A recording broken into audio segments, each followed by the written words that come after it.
De Frente. ¿Qué tal? Bienvenidos a De Frente, un programa de TVC Mega Noticias para toda la República Mexicana. Y en esta ocasión comparto cámaras y micrófonos con mi compañero Gabriel Camacho hasta La Paz, Baja California Sur. Gabriel, gracias por compartir este espacio. Con el gusto de saludarte, Víctor, y a todo el equipo también, y listos para iniciar con el debate de frente. Y bien, rápidamente, temática del programa. Comenzamos con dos columnas que vamos a desmenuzar. En esta ocasión son María Amparo Casar, la titula Pasados por la Balanza. También estaremos analizando la columna del periodista y escritor Martín Moreno, que él la tituló Es la economía, Andrés Manuel. Ella y él estarán presentes a través de estos textos. Luego nos vamos al tema de El abogado del diablo. En efecto, me refiero a Juan Collado y todo lo que gira en torno a ese influyente abogado que hoy está en la cárcel. Seguiremos con el tema de Detrás del desastre. ¿Adivinaron? Es Grupo México, la historia del mal, las tragedias detrás de esta gran empresa y su pésima fama pública. Y terminaremos con Ley Bonilla, un gobernador que quiere 3 años más de gobierno porque simplemente así lo decidió. Y bien, comenzamos con el encuentro, con el debate, con los comentarios. Gabriel Camacho, la primera columna de María Amparo Casar que titula Pasados por la Balanza. La periodista se refiere a la crítica o menosprecio del presidente López Obrador a instituciones o personas que no hacen o dicen lo que él quiere. ¿Esto es normal, Gabriel?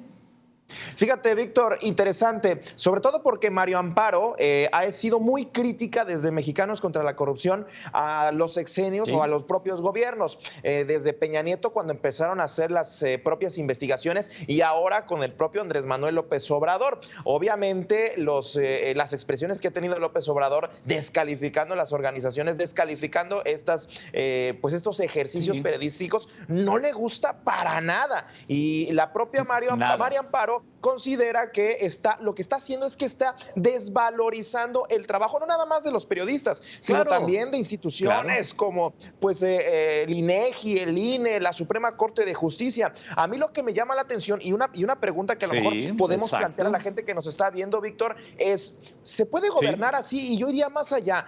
¿Va a aguantar estar en las mañaneras 3, 4 años? Imagínate la mañanera dentro de 5 años, Víctor. ¿Cómo va a ser? Eso, no sé si va a ser desgastante. Claro, eso solo el tiempo lo va a decidir. María Amparo Casar cuestiona el estilo de informar de esas mañaneras y saca a relucir la frase de hablar menos y escuchar más. ¿Será esta la solución para que todos estemos más relajados? ¿Cómo ves, Gabriel? Pues lo cierto es que el propio presidente parece que no escucha, sobre todo porque en los últimos días o en los últimos meses este gobierno ha estado reaccionando a prueba y error, prueba y error, prueba y error. Y en la propia columna, Víctor, destaca lo que Sergio Aguayo ha dado a conocer recientemente sobre la propia aprobación. ¿Cierto? La aprobación del presidente va cayendo a picada, por lo menos 14 puntos. Y hoy el Reforma, hoy mismo, publica una encuesta más en donde se menciona también que va en picada. Es decir, va cayendo, yo aunque creo que ellos se sienten muy cómodos. Claro. Pero ¿sabes qué? Oye, algo sucede. Sí, Gabriel, no se puede sostener, no se puede sostener esta manera de estar comunicando, porque comunicar, aunque es gobernar, siento que no ha influido tanto en las decisiones de gobierno. Lo que sí es que yo creo que no se va a sostener mucho tiempo. Claro. Rápidamente, Gabriel, algo que sucede y refleja esta columna es que siempre el presidente está viendo para atrás. Habla de los que se fueron. ¿Algún día será posible que sea responsable de algo? Fíjate que parece que no, sobre todo porque la cita que decías hace un momento es de Simón Bolívar, un personaje de la izquierda bolivariana. Escuchar las duras críticas y escuchar ha tenido que rectificar y por lo pronto, pues parece que no. Parece que no ha rectificado, derivado de lo que de las críticas que le han venido dando. Al contrario, parece que se encapricha más el presidente de la República frente a esto. Claro. Ya veremos, Gabriel, si algún día es responsable de lo que está pasando en este país. Bueno, ahora nos adentramos a la columna del periodista Martín Moreno. Él la tituló ¿Es la economía Andrés Manuel? El periodista pues hace una similitud a aquellas palabras de Bill Clinton a George Bush padre, que le dijo, es la economía, estúpido. Aquí simplemente dice, es la economía Andrés Manuel, refiriéndose que las cosas no marchan bien. ¿Tu opinión? Fíjate, me llama la atención, él dice que tiene otros datos. La realidad nos dice que hay otros datos, que están los dos contraponiéndose. A mí, en primer lugar, me preocuparía cuando los datos de Andrés Manuel coincidan con la realidad. Es decir, esta realidad que nos está dando a conocer que estamos mal. Cuando los datos del presidente coincidan, o con los especialistas. Claro. O los especialistas. En la columna maneja por lo menos 13 puntos, Víctor. 13 puntos que van desde la recesión, la economía estancada, sí, cierto, la caída cierto. de la creación de empleos, los empleos en el IMSS que se han perdido, son más de 14,000. La industria de la construcción se desplomó, la actividad industrial, la industria manufacturera, la deuda pública que va a más de 11,000 billones. De acuerdo. Vaya, esos datos no se pueden, yo creo no se le puedes dar la espalda. No los puedes ignorar. Gabriel, te pregunto, hay una palabra ahí que me hace ruido. ¿Qué opinión te merece el documento cuando el periodista le dice al presidente terco por su estrategia para llevar la economía del país? Terco. Sí, eso es lo que decía hace un momento. Parece que se está empecinando en plantear una realidad de él y que va muy alejada a la realidad de la que estamos viendo, o la que los propios calificadoras, las instituciones de estadística, los propios medios y expertos economistas están mencionando. Me parece que no se justifica que el gobierno se esté conduciendo con caprichos o con este tipo de empecinamientos, porque al final de cuentas el capricho no se puede medir. Se supone que lo que no se mide no se sabe si está funcionando y las métricas no se cuantifica. El gobierno federal, pues exacto, no se cuantifica. Totalmente. Coincido ahí, Gabriel. Oye, Martín Moreno hace un recuento de señalamientos y recomendaciones de expertos, que lo comentabas, en torno a lo que sucede en la parte económica y financiera, y puntualmente señala que el presidente dice y hace todo lo contrario, al revés. ¿Cómo la ves? Sí, no está aceptando la realidad.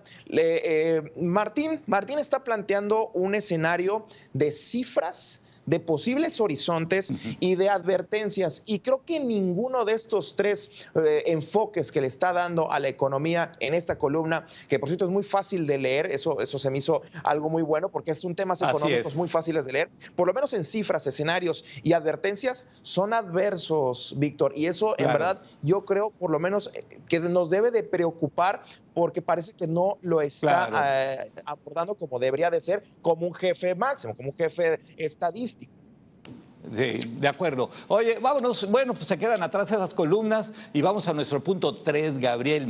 Nuestro es el abogado del diablo, y me refiero a Juan Collado, ese abogado que se hizo famoso por, pues recientemente divorciar a Peña Nieto y Angélica Rivera, ese abogado que representa a Romero de Champs. Y bueno, abogado, dicen, de cola larga y carrera más larga todavía. Gabriel, la explicación, ¿qué le das al tema? Le imputan cargos de delincuencia organizada y operaciones con recursos de procedencia ilícita.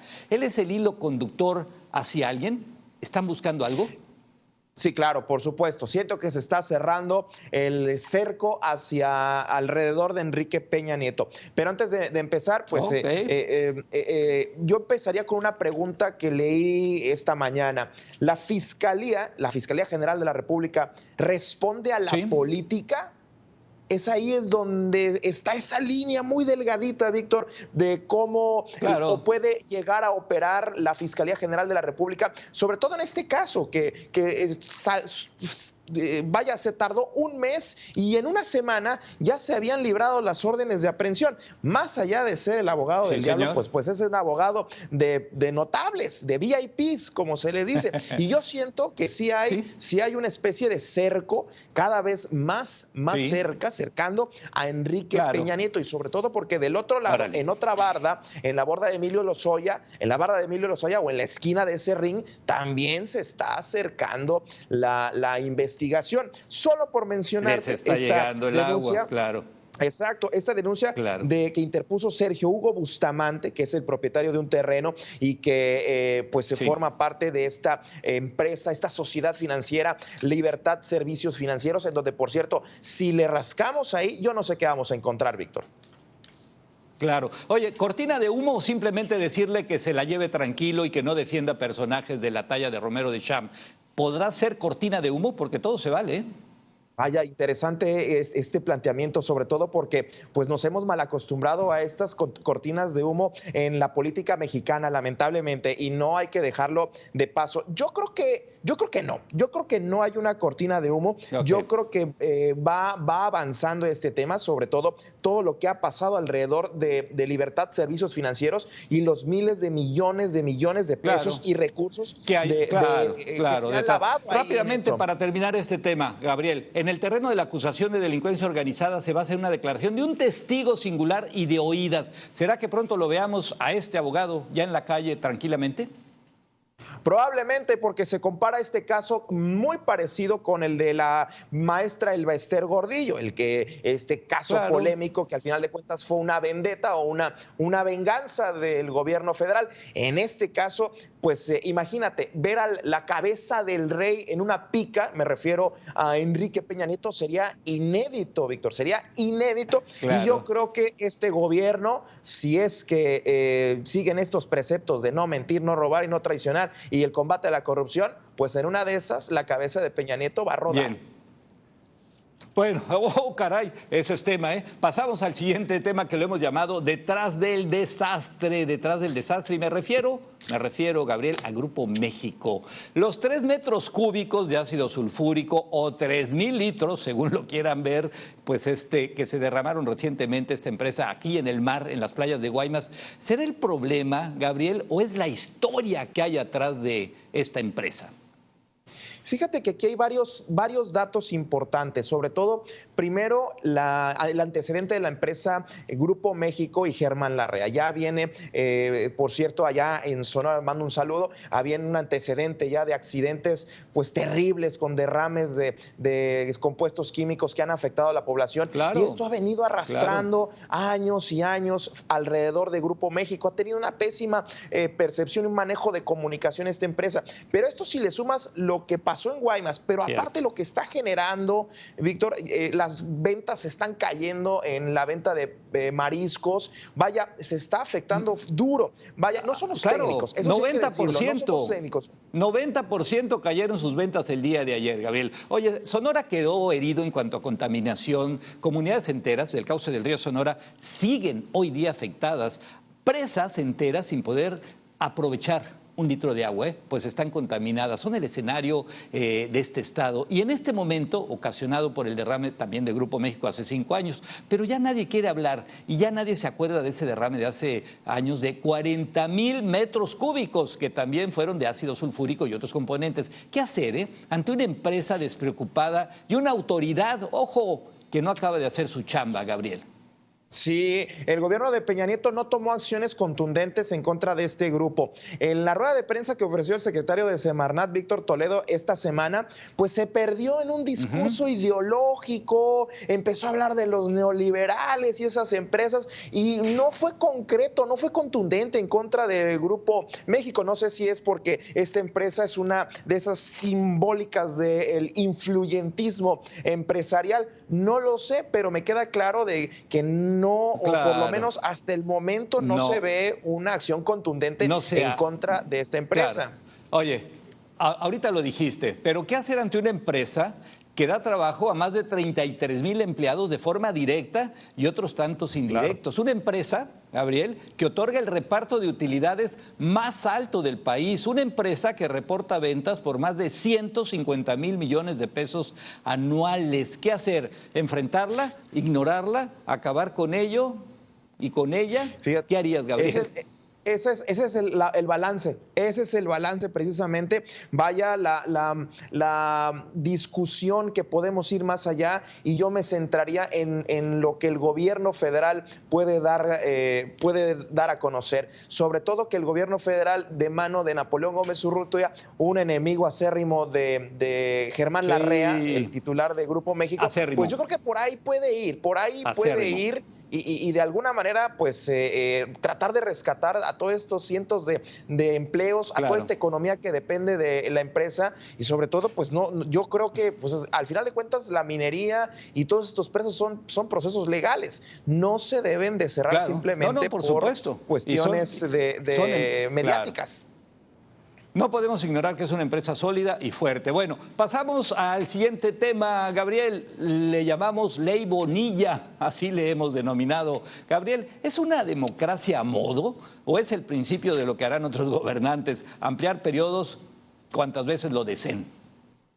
Fíjate que se abre la puerta a esta discusión, se abre la puerta a que sin más ni más un gobernador que esté a punto de llegar o esté atravesando por su tercer año, como el de aquí de Baja California Sur, convenza a los diputados, haya una negociación y se extienda 10, 15, 20, 25. Yo creo que sí se abre esa puerta y yo creo que por eso mismo que se abre la puerta se debe de cerrar, se debe y de tajo. Es un asalto. Oye, ¿y a quién culpas?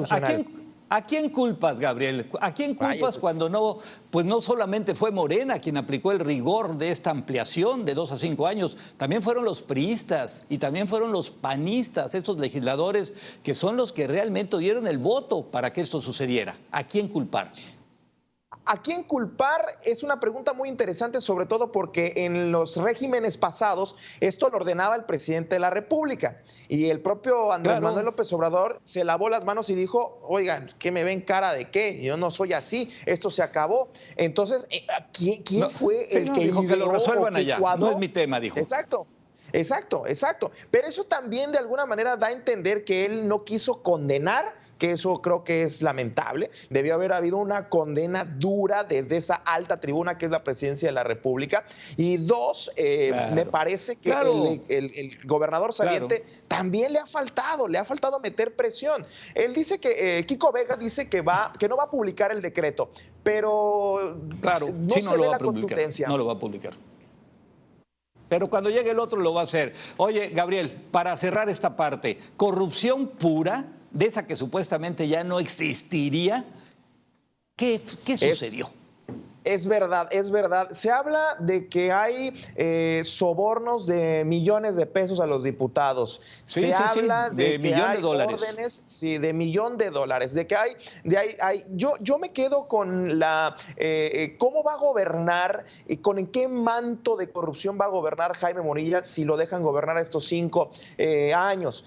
Me queda clarísimo que es un asalto al orden constitucional, pero ¿con qué manto de corrupción va a empezar un gobierno? ¿Con qué credibilidad va a iniciar Jaime Bonilla? Eso me parece que es muy lamentable. Ahí sí se va a arrepentir de los 5 años, te lo puedo asegurar, Gabriel. Bueno, Gabriel, pues el tiempo nos gana, el tiempo nos llega y nos llega al cuello y bueno, se nos termina. Gracias por este encuentro con Gabriel Camacho, que está allá en La Paz, Baja California Sur. Muchas gracias, Gabriel, por compartir ese espacio. A la orden, Víctor. Hasta pronto. Y gracias, por supuesto, a nuestra producción por la realización de este programa, pero sobre todo, gracias a todos ustedes, nuestro auditorio, a quien nos debemos y esperamos que este programa haya sido de su interés. Hasta la próxima, yo soy Víctor Mendoza Lambert desde Hermosillo, Sonora. Que estén muy bien.